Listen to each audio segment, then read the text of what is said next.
is a Bramble Jam podcast. Hi, I'm Bran, and I love The Way Home. Hi, I'm Ryan, and I have my notes. I'm Dan, and more of nothing is still nothing, and this is the Deck the Hallmark podcast. Deck the Hallmark, it's his podcast. Brandon and friends host this podcast. We hope you like this jolly podcast. Guys, we're not going to do this anymore. I think. No, are you mad? Oh, here we go. Yeah, It's a business meeting, Dude, everybody. I think I know what you're about to do. Alonzo? Okay, go ahead. Alonzo Duraldi. is allowed to change what he says. I'm allowed to change it. You can't stop me. No, we have a thing. I'm love, you're like, you're despise. Guys, people expect a certain thing This out is of us. predicated on the fact that you think someone's joining in just for season 4, episode 5 That's right. of The Way Home. I just think that we thought it important when we began, and we think it important now. We can't, just because Alonzo doesn't make it okay for all of us. I'm going to continue to do it, but thanks for the input. I'm not going to do it. I won't do it for Christmas movies. If it's a movie that's a one-off, I think I'm with you. If it's The Way Home, I also don't want to lie to the audience, man. Yeah. Like, I mean, the only reason Ryan would say that Winter Soldier is a better movie than Black Panther is he has to be honest to who he is. He would not do it otherwise. Yeah. I mean, I could tell you why I feel that way, but I don't know if this is the right forum. Let me ask you this, Rye Guy. Have you started working on your wish list yet? I know you're a big gift guy. Okay. For Christmas or birthday or anything wedding. like that. Well, no, birthday just happened, but yeah. I have a rough draft of a Christmas I list. thought That's you might, hysterical. because Hysterical. I know you love gifts. I know that at Christmas time you want a lot of little gifts. You want to open them up. I want to know you are also. I also am a great gift giver. That we don't talk about enough here. Well, we're not going to start today. You're also getting married this year, and you're going to be getting a lot of gifts for that. So I want to know, like, how are you beginning to process what life might look like post marriage, and how that might change what Christmas might look like, and specifically this year, your wedding. Right. Well, it's an interesting question. I mean, I would imagine you guys could tell me. You both have gone through your nuptial process. That's that what we call 3 it, times. the nuptial process. Yes, of course. Sorry, one time. One time. I imagine primarily that we, the collective, Alyssa and I, will probably just get a lot of cash gifts, right? Yeah, or off of the your days registry. of the blender are Unless more or you less registered done. for one and give people a registry, Right. yes. We've lived together for a couple years, so I don't we haven't necessarily done that yet, but I don't think we're going to need That a lot is of true. They always things. say if you're already living in sin, just give money. It's easier. That's the say. right. That's what they say. So Yeah. So I don't know how that will impact. I mean, we have to plan a honeymoon and what have you. But yes, Bran, I have started. This is a tough spot you're putting me in, Bran, because Because I it's haven't May planned and no good adult has thought about this. this yet. It's good to look ahead. if you're forcing me to pull back the curtain once again, Ryan, I've already talked about this. So I may have known that Rye Guy's already working on his Christmas list. So here's the way that Alyssa and I do it is that I just don't want to put her in a bad spot, right? Like, so we get each other 3. I think I've talked about this before. We get each other 3 like really big gifts. Gold, frankincense, and myrrh. I think we already talked about that. Yes. The big 3. Yes. Yeah, it's really, it's rooted in the meaning of the day. And then 9 smaller gifts to 12 gifts of Christmas. And we can talk about the ins and outs of that. We'll get closer to the winter solstice. But I one of my big 3 I already have in mind, but it's like a lot of money. And I don't know what's proper. See, here's the problem. Alyssa listens to this. So it's she and I haven't talked about So let me this ask yet. you this, and I'm just going to full-fledged interrupt you because it's hard for me to listen to this.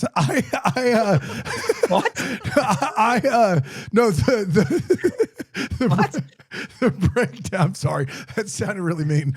Like the breakdown. The breakdown of your gift giving tradition in May, like talking about this in May and planning for it in May is like something I would have watched on a TLC reality show for the Philo Deep Dive. That's what that is. But rest in peace, of course. Let me ask you this.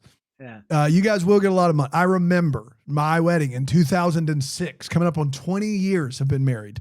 My wife and I went to Jamaica, a trip paid for by her family. That was your honeymoon? That was our honeymoon, yes. Nice. And Bermuda? no, Jamaica. Ooh, I want to take you.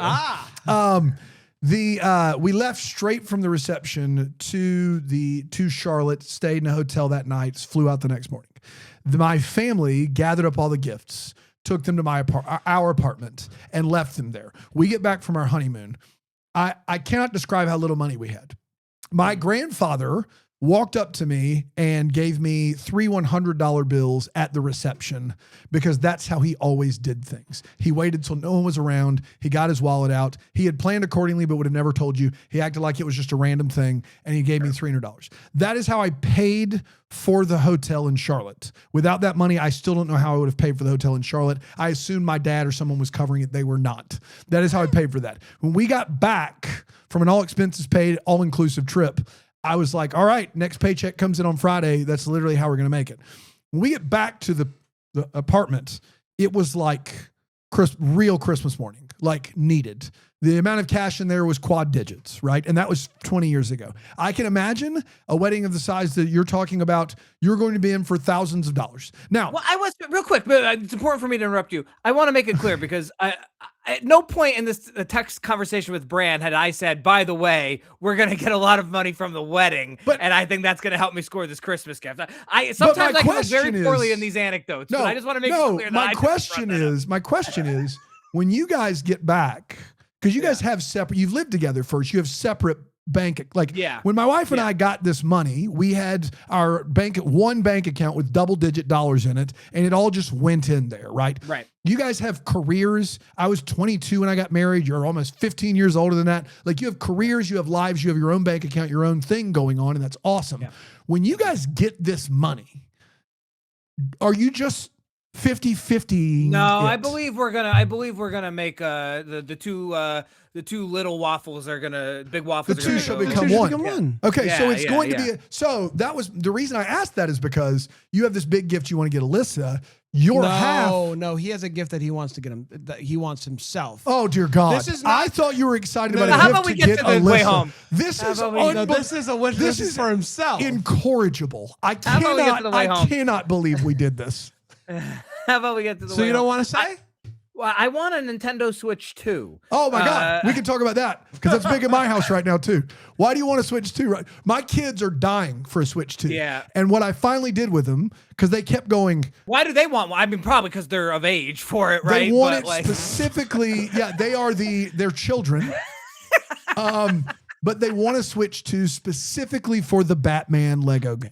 Oh, okay, see, I want it for Star Fox. Yes, Star Fox. But Star Fox, I would get them Star Fox as well. Now, they get allowance every week from me, my wife and I, and same bank account. Nice. And so really they came out one day and brought both of their money boxes and they poured it all on the table and they're like, we're buying a Switch 2 today. And I knew they didn't have near enough money. So they counted up this thing's expensive. It's crazy. And so they counted up their money and it was double-digit dollars, and I said, "You can't do it. It's this much." And they got real discouraged. Very anywhere even remotely close. It was not even halfway. It was like $50, double digits. Okay. Yeah. Oh, okay. Yeah. Okay. Sorry, I heard triple digits. Yeah, no, double digits. No. Okay. And so you could tell they wanted to quit. And I said, "You know what, guys? If you will do this, I will match you dollar for dollar. So every dollar that you try that with Alyssa." Every dollar that you save, I will put in $1 towards the Switch. Now, I also know, so what I told him is you got to raise $225. That's what I told him, right? Which, by the way, this is for Christmas or just whenever they do it? This is whenever they do it. Oh, they could do this easy. So they're up. They're currently up to $128. Oh, we're there. And their birthday's next week. And so they're pretty much there, which is crazy. Donations count, right?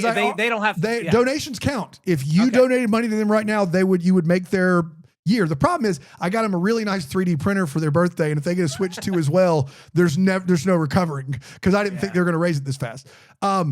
But they are working very, very hard to get a Switch 2. They're in it, but they have a matcher. They have an angel giver, me. So you're in it. Did you cap it? If I give them like $100,000, you got to match that. No, just up to $225. So they have to raise $225. Not that I have $100,000 lying around, but I do like it as a bit. I do think there's something to that that's funny. At this point, if someone were to give them for the Feeny thing, if someone were to give them $93 right now, I would be in it. I would have to go after purchasing them a more than I wanted to spend 3D printer. I would have to go and get them a Switch.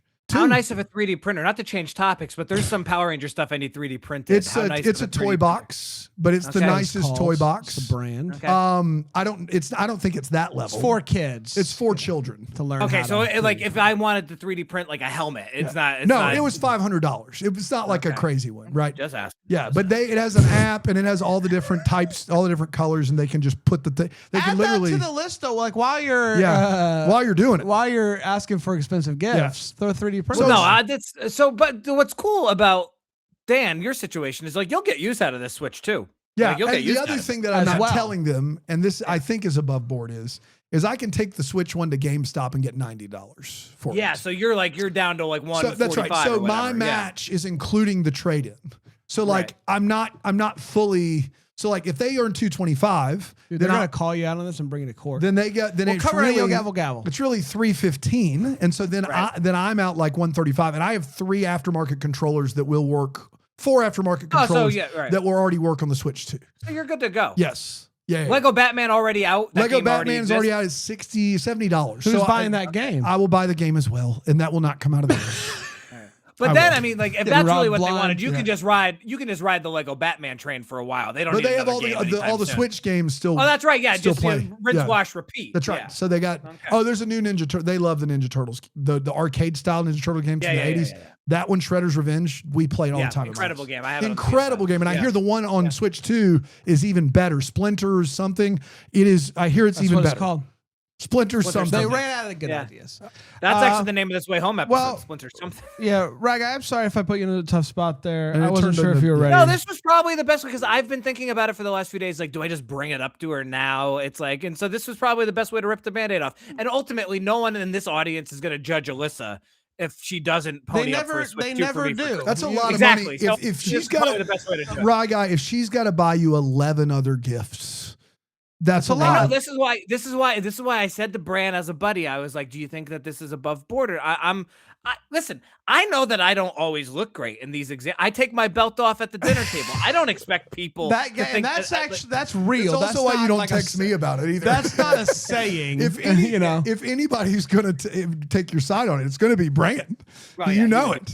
Yeah, but listen, we were at Old Navy the other day. This is probably a story for next week. We're already running along, and I was like, "Is this a pod story?" She was like, "I don't know if the audience is going to be with you on this one." I said, "They never are." And that's okay. But that's I keep myself accountable here. Yeah. You know what I'm saying? He takes his belt off at dinner. You know what I mean? That's one loop at a time. Right. He wants Alyssa to buy him 11 gifts and the gift my 1010-year-olds want. So he said, this was the conversation. Well, so you'll definitely have it by July. I guess I could. You'll have Starbucks by the time I'm over in July, almost definitely. If you want to come over and play video games with my children, you're more than welcome to do so. Yeah. If I missed out on burgers last year, so maybe we just make that all in one. One little package. The burgers are good. That's right. You asked me, do you think that I should ask about the Switch 2? I said, she's your fiance. And then you said, and I said, you should absolutely ask. Yeah. I think, though, that was in the context of bringing it up on the pod. Yeah. You should absolutely ask about it. Right. What's the old Navy? What's the Old Navy story? Did we do that one yet? No. We can save that for next week. Okay. Save it. Yeah. All right. Let's see how fast I can do this. The Way Home Season 4, Episode 5 is called... 15 minutes in talking about gifts, and you're worried about our intro. Get out of here. Don't Cry Out Loud is the name of the title of the episode. It's the name of the title of the episode. May 17th, 2026 is when it aired, and went a little something like this. Kat and Nick come out of the water. Nick's loving life. He's so thrilled to finally have time traveled. Alice sees Dell's horse running wild and is like, oh no, where's Grandma? We see Dell hear Colton's voice. His hand reaches down. He's like, hey, take my hand. And then she's like, I don't think I can do that. And he's like, just try. And then she does. He's a ghost. He's a ghost. Kat and Nick pop up in the 20s. Alice is checking on Dell, and Sam shows up. Alice didn't know who else to call. Suddenly, there's another knock on the door. Who is it? It's Julian, and he has brought wine. Dell is like, how about you pour me a glass of wine, and I'll tell you about what's been going on. Okay. Kat is trying to snag the almanac when Cliff comes in and is like, what are you doing in my house? Dell tells the fellas to scram so that she can talk to the ghost of her dead husband. She's like, you're not real. And he's like, feels pretty real to me, okay? Kat tells Nick to keep the Augie boys occupied while she goes looking for Fern. She goes to the paper, doesn't find Fern, but does find a copy of Alice in Wonderland, and inside it is inscribed with a message from Auntie Coop. Could it be Fern Cooper? Yeah, I think it could be. Grayson is there, though, and is like, hey, I feel like we should get to know each other. It seems like Fern trusts you a lot. He tells her about Auntie Coop, and she's not actually a part of the family, very close to Fern, even though she travels a lot. She goes to leave, but hears Grayson talk on the phone, yelling, get rid of her! Loudly. Yeah, loud. Alice and Elliot jump in the pond and end up in the 70s where Elliot lays eyes on his mom. They follow her back to see Colton sad because they lost the baby. They start talking, and he hears his mom say that she's ready to be a mom, and he's like, oh my gosh, she's talking about me. Julian comes over to ask Dell out now that things are off between her and Sam. Dell ends up going to check on her horse and talk more to Colton. She ends up running after him in a cornfield where she faints. Dell goes... Wait for it. Sam goes out to find Dell, finds her. She's concussed, everybody, in case that wasn't clear. No. Elliot sees his mom put a couple of Evelyn's Torah cards in her dress and then head inside. Then his dad shows up. He ends up talking to his dad's younger self and hearing about how he was hoping that one day he could be a great father and blah, blah, blah. Kat and Nick go to where the Augie boys told Nick their hideout was.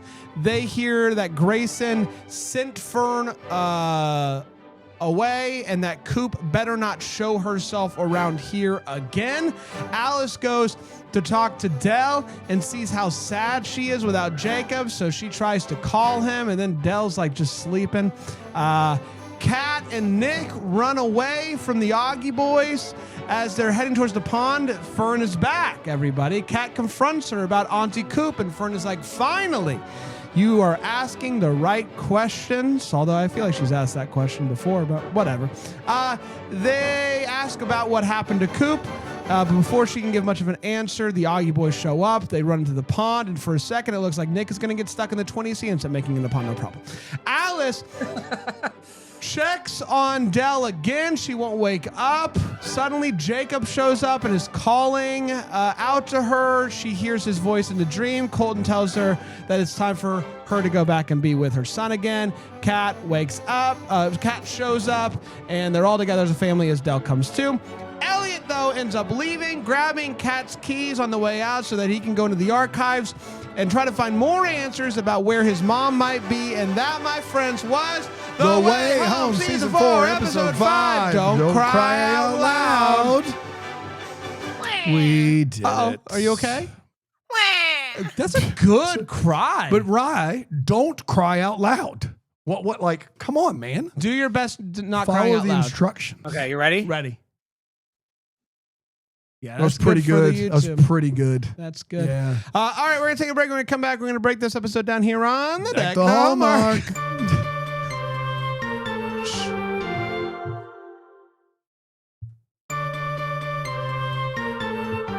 Hi, everybody. Welcome back. We're talking about The Way Home Season 4, Episode 5. Is this halfway? Did we land on 10 episodes? Yes, it is 10. We are halfway.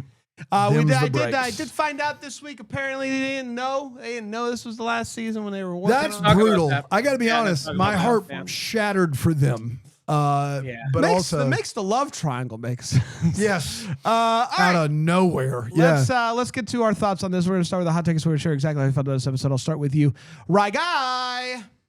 Yeah, there was some yucks in the 20s with Nick, and the absurdity. Good of the yucks, Julian. like laughter yucks. Okay. Yeah, I like, it was fine. Because there have been other types of yuck with Nick before. There have been other yucks. Yes. Yeah, that's a good point. Yeah, that was Freudian. The absurdity of the Julian stuff continued to work for me, but then they totally seemingly resolved it the same episode. I actually really liked Gabriel Hogan here playing against type than his usual Christmas fare.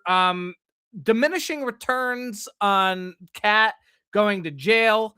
And they just can't get me to care about Elliot, even though the scene with his dad in the past was quite nice, as was the scene between Del and Jacob. But if it sounded like I was just kind of yada between and through all that, it's because I was. One, 100%. because the season is yada, but two, also because there are two big things I want to talk about here. The first is what Bran just mentioned, which is that it seems like a chunk of this season, if not more than a chunk of it, was filmed without them having any idea that this would be the final season. Tough. To Dan's point, again, we haven't loved the last couple seasons, but that's a bummer. These people have worked very, very hard on the show. They clearly had a 5-season vision. Even if we don't like that vision, that stinks. However, also, we as an audience now, especially the three of us as an audience who have not liked these last couple seasons, are now looking at a scenario after a season 3 finale, which we thought, although imperfect, I really enjoyed and thought could have been a good series finale.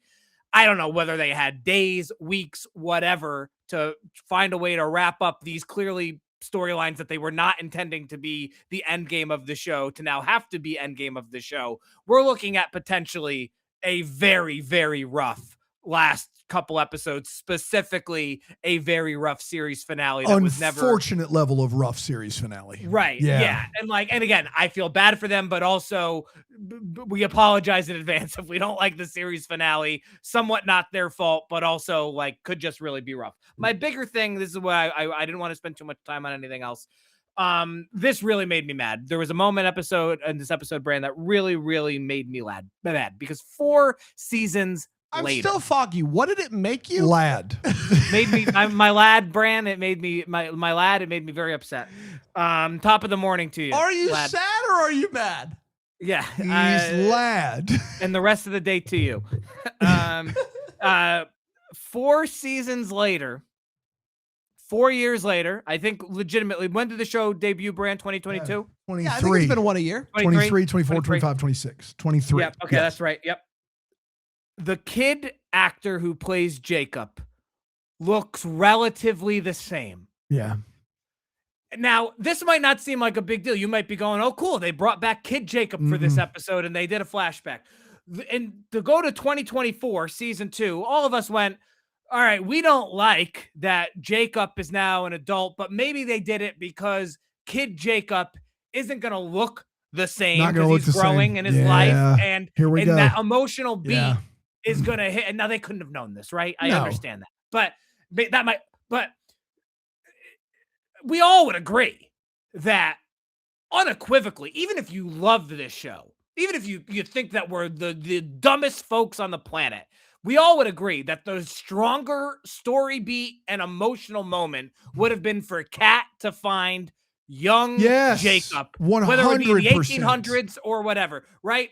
And this kid looks relatively the same. So well, is it not possible that they already had all this footage of him? You think they're using old footage? This is no. Did you watch? No, there's no way. That would have been an impressive amount of old footage. They're bringing this kid in. What's he doing?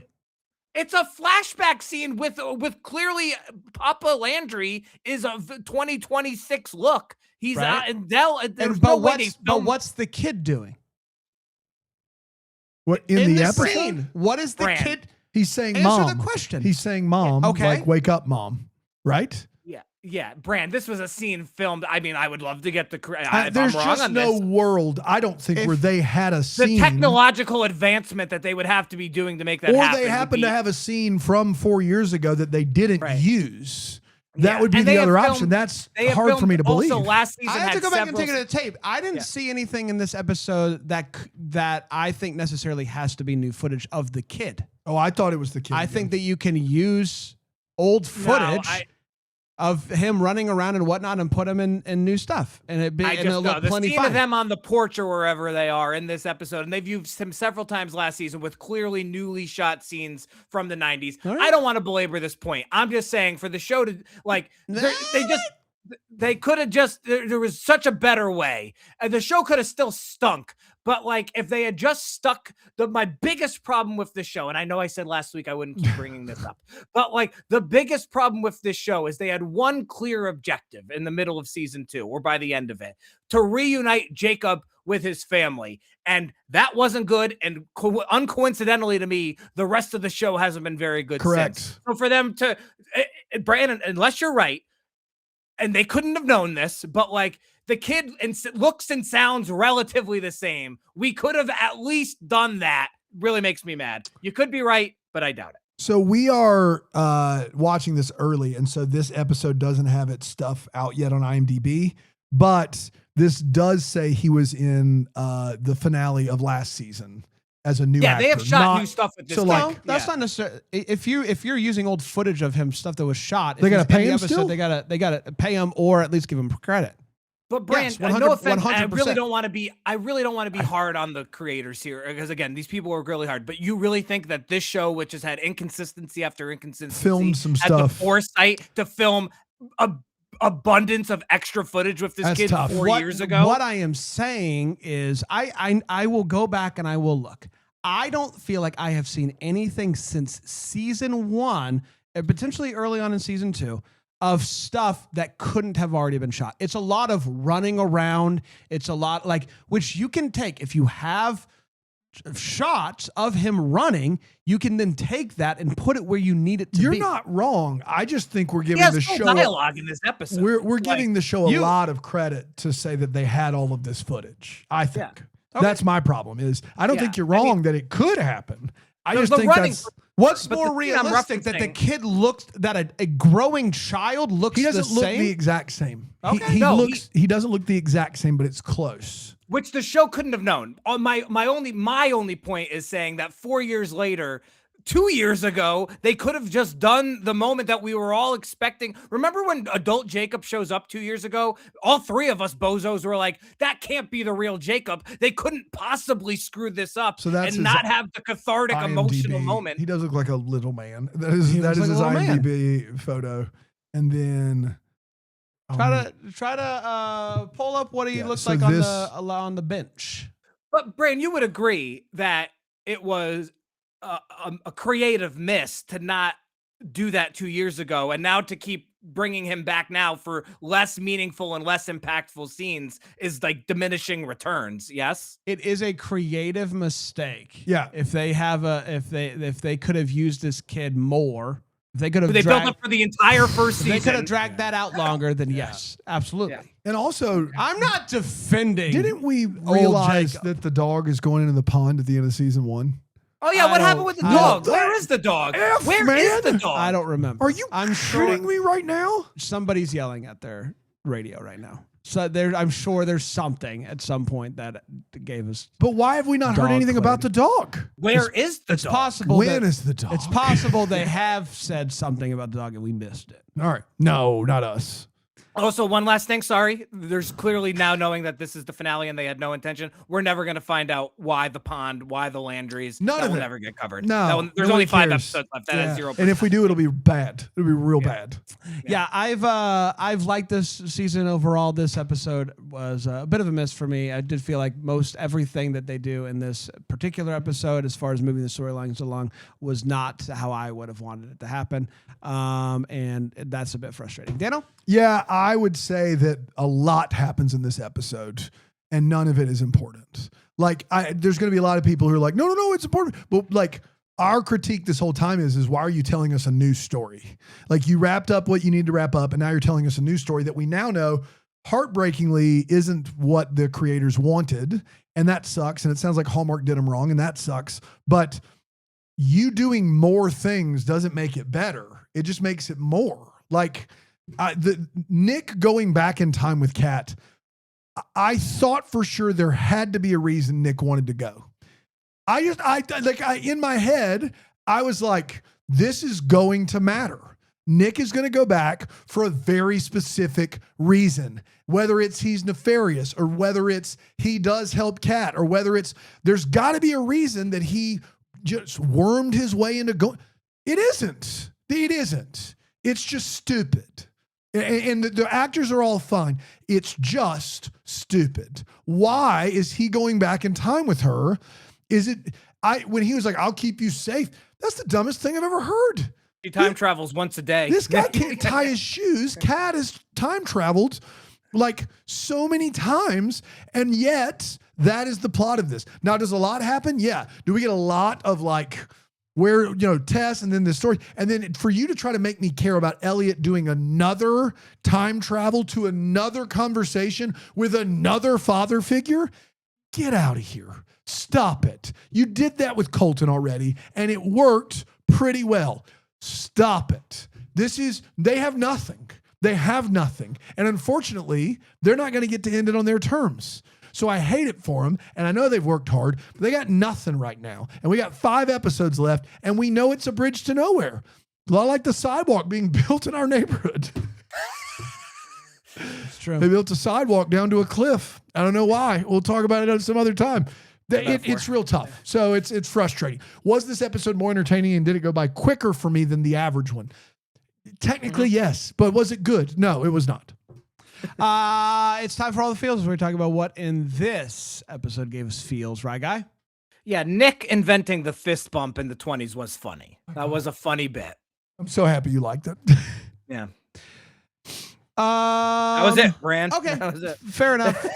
Listen, I keep thinking that this horse situation is going to be Colton. That was season 5. That was season 5. Colton would be. Yeah. But the original season 4 ending is Colton as horse. Right, yeah. But you have to at least acknowledge that would gallop us through 5. The horse bucks her off, and then suddenly Colton's there.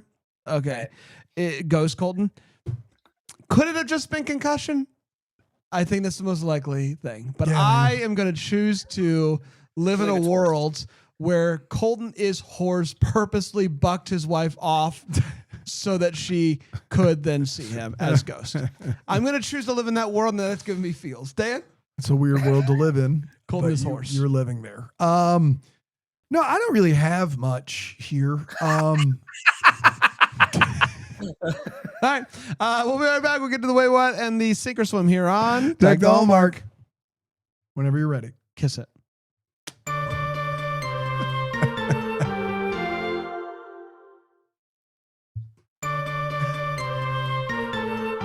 right, everybody, welcome back. We're talking about The Way Home Season 4, Episode 5. It's time for our Wait What. I'll start with you, Rye Guy. Anything make you go, wait, what, while watching this one? I got a couple, yeah. Gabriel doesn't let Kat get even 5 steps out of the open door and he's screaming before starting to yell and sounding like a madman. Yeah. Like, he can still see her. That's right. Like, the door's open. He may as well have just been like, plot point, plot point.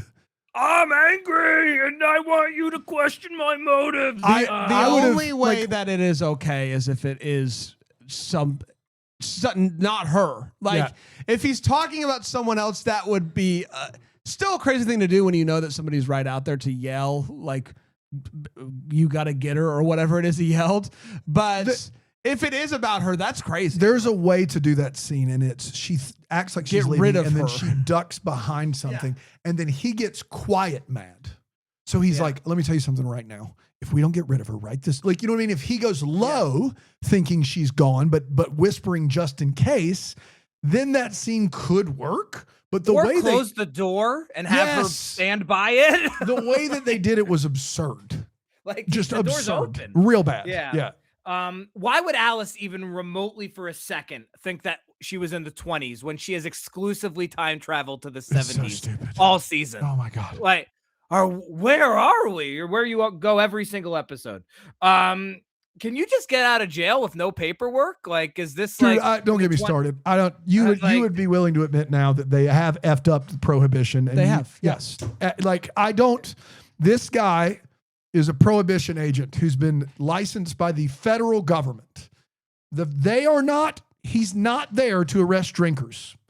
Prohibition agents didn't do that. And yet, he has found no distribution or manufacturing of alcohol, even though it's happening literally all around him. But he's arrested the same woman 3 times for holding a flask. You are ruining Dan Janot as a character. There's no integrity here. There's no authenticity here. And it's all important to the show that they get it wrong. If they don't get Prohibition wrong, this season doesn't work. They're literally getting history wrong to make it work. It's embarrassing. They could have just gone to like the 30s instead. Yeah, bro. Yeah. Dell calling, so follow me here. Dell calling her horse the wrong name struck unreal panic into Sam. Yeah, man. And ultimately saves her life. It's an impressive instinct because if I had heard that Dell had called her horse the wrong name, I would have simply just thought she made a small mistake and like went on with my day. And so she should really think about Sam as a partner going forward because that's impressive. Good stuff. And then last one, even worse. The Prohibition cronies are right behind Kat and Nick on foot. Right? They're like feet away from them. Yeah. Like, and then I got to read this. Then Kat and Nick lose them, completely. This is the craziest wait what of the season. And then the Prohibition cronies are now catch up to them sideways in a car sideways in the woods vehicle. Sideways. But like if you watch this back, they are at first. You guys are talking about 2 different things. Oh, we're talking about different things. Okay, great. Oh, okay. Both are valid. All right, you do yours. When Go ahead. they take off, they catch them sideways, but then they go back to get the car and then meet them. I'm back talking about the very end when they get in the pond. Oh, in the pond. Well, so you do yours, and then I'll do mine. Mine's before this. Okay. Mine. So the Cat is hiding, and Nick's like, "Hey, great to see you again." And they are no more than 8 paces apart. Yeah. Cat and Nick start to bolt, and somehow they lose them, which doesn't make any sense because unless those are like the complete opposite of Usain Bolt, those guys should have been able to at least keep pace. But then Kat and Nick get to the farm, and now suddenly these guys have gotten a vehicle and found them on the farm, even though that they were only paces, but they would have had to lose so much time and ground to go get. We don't question car. the magic of the Augie boys. You know That's what I mean? exactly right. So That's right. didn't like that brand. Didn't okay. work for the old rye guy. I That's understand. Sam, to your point, does hear that the wrong horse name is running parallel to the cornfield, and then somehow is able to see her lying down in the cornfield. This guy's incredible. Which the ears to pick up on it, but then the eyes in the ears of corn is impressive because we can see what he can see. And we can't see her. Impressive on him to impressive be able to on find him. her. You know what I mean? Corn, scary. Corn scary. Corn scary. Colton is horse and corn scary. A cornfield's a scary place to get to faint. Okay, I think we can all agree. Sure. It's hard to find somebody in the cornfield. Yeah. My last one is I did get a kick out of Elliot talking to his dad in the 70s. That's right. Both these guys, these 2 men, are in the 70s talking about fatherhood, basically, and crying. And have you met a guy from the 70s? Have you met a dad in the 70s? Can you imagine 2 guys in the 70s crying about the power of fatherhood? Get out of here. Shout out to guys from the 70s. Love you guys. That's right. Guys doing well. Like, rub some dirt on it. Hey, it doesn't hurt to cry every once in a while. That's right. Honestly, it was good to see. Yeah. But not realistic at all. His dad in the 70s would have been like, "What are you doing, stupid?" and then run off. That's what would have happened there. But I don't know what you're talking about. Getting out of here, Dado. Yeah, Elliot had his ringer off, guys. He had his ringer off. You need to know that Elliot had his ringer off. This is the dumbest. All right. I just want to set the stage for you. Elliot goes to Toronto, a thriving metropolis, to try to get Elliot to come back to his mom.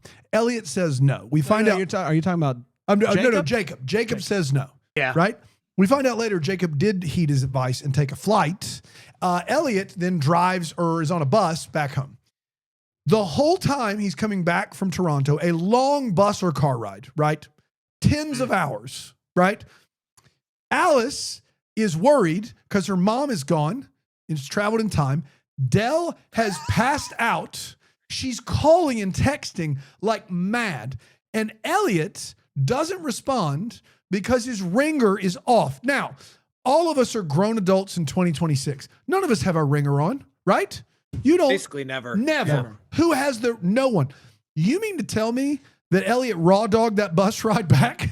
Do you mean to tell me he got on that bus ride, put his phone on silent, put it in his satchel, and stared at the seat in front of him for 10 hours? Your ringer you still would have checked your phone, right? You would have checked your phone at some point during the trip back from Toronto. Toronto, it's such a woodland area. They don't have good reception and service, right? He said my ringer was off. I went through the roof.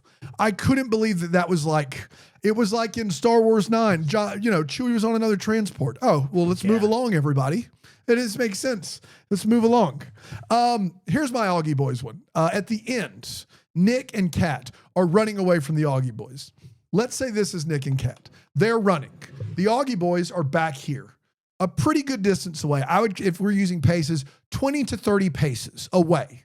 And it's a foot race to the water, right? They're running. We're using clicks. Right? 3 clicks. Okay. They're running, right? Kat beats Nick to the pond, jumps in. Nick is red ribbon, about to jump in. The Augie Boys catch him at a perpendicular angle. So they're running. They're here. The Augie Boys are here. You got me? But then when Nick stops, he doesn't get tackled into the water. He gets tackled from over here. So at some point, the Augie Boys, in running down the same path, went, we've got a shortcut. And they went out and around, and they blindsided him from his side. Guys, just be better. Be better about just filming a chase. What you don't know is that they, for some reason, always take the long way to the pond. The Augie Boys knew the short way. The Augie Boys knew the short way, and the short way was not a direct line. It was a roundabout. It's a roundabout. Yeah. Roundabout. That's all I got. It's time for Sink or Swim. Right, guy? Yeah, Julian or Sam need to be nefarious. They've botched this so many times before, but like, what? Unless they literally found out that they only had 5 episodes left, like during the filming of this episode, what was the point of introducing this Julian guy or creating the tension with Sam and Dell if one of them is not nefarious? Like, Bran, to your point, like maybe Sam is able to find her in the cornfield because he's all knowing and pulling the strings and what have you. Do I have any faith this is actually going to happen? No. Of course not. But like, it would be nice. What was that voice? Of course not. Yeah, I'm Gazy. My Sink or Swim, I will simply ask you guys a follow-up to last week's Sink or Swim, which is a week removed now. Do you both still think that we're heading back to the 1800s? I don't know. I think we got sidetracked on if they could go. But you did think that they would? I think that they're going. Okay. I think at some point they're going to the 1800s. Yes. I do believe both of you last week said we are absolutely going back to I still believe 100% we're going. Okay. I think the series finale will take place exclusively in the 1800s. Wow. I will say this. If that is the case, I will use my skip. I won't show up for the finale of this show if it takes place entirely in the 1800s. Here's what I think. Right. I think because they knew it was the end, I think there's going to be something. I think there's going to be some sort of thing that wraps it all up. And so maybe that's her going back to just say goodbye. Maybe that's showing the folks from the 1800s, in which case I would be wrong because she wouldn't travel back then. But I think we're definitely seeing the 1800s. Mm-hmm. You're good. And then I also think that she's going to travel back there at least, or someone is going to travel back there. Maybe not she. Someone will be traveling back to the 1800s. Someone in the Way Home season 4. Okay. That is what I think still. All right, and that can be my Sink or Swim too. Very good. All right, and we did it, everybody. everybody. We're back next week, episode 6 of the program. So come on back for that. Until then, maybe the first to wish you a Merry Christmas. Deck the Hallmarks, the Bramble Jam podcast produced by Brandon Gray. And yeah, that Greenville, South Carolina. Guilty. For more information on the show, go to deckthehallmark.com or follow us on Insta at deckthehallmark. You can leave us a 5-star rating and review on Apple Podcasts. Help others find the show. And then head on over to Bramble Jam Plus. Support the pod financially. Find the best Facebook community there is. Ad-free podcasting, live video watch-alongs, movie chats, and so much more. That's BrambleJamPlus.com.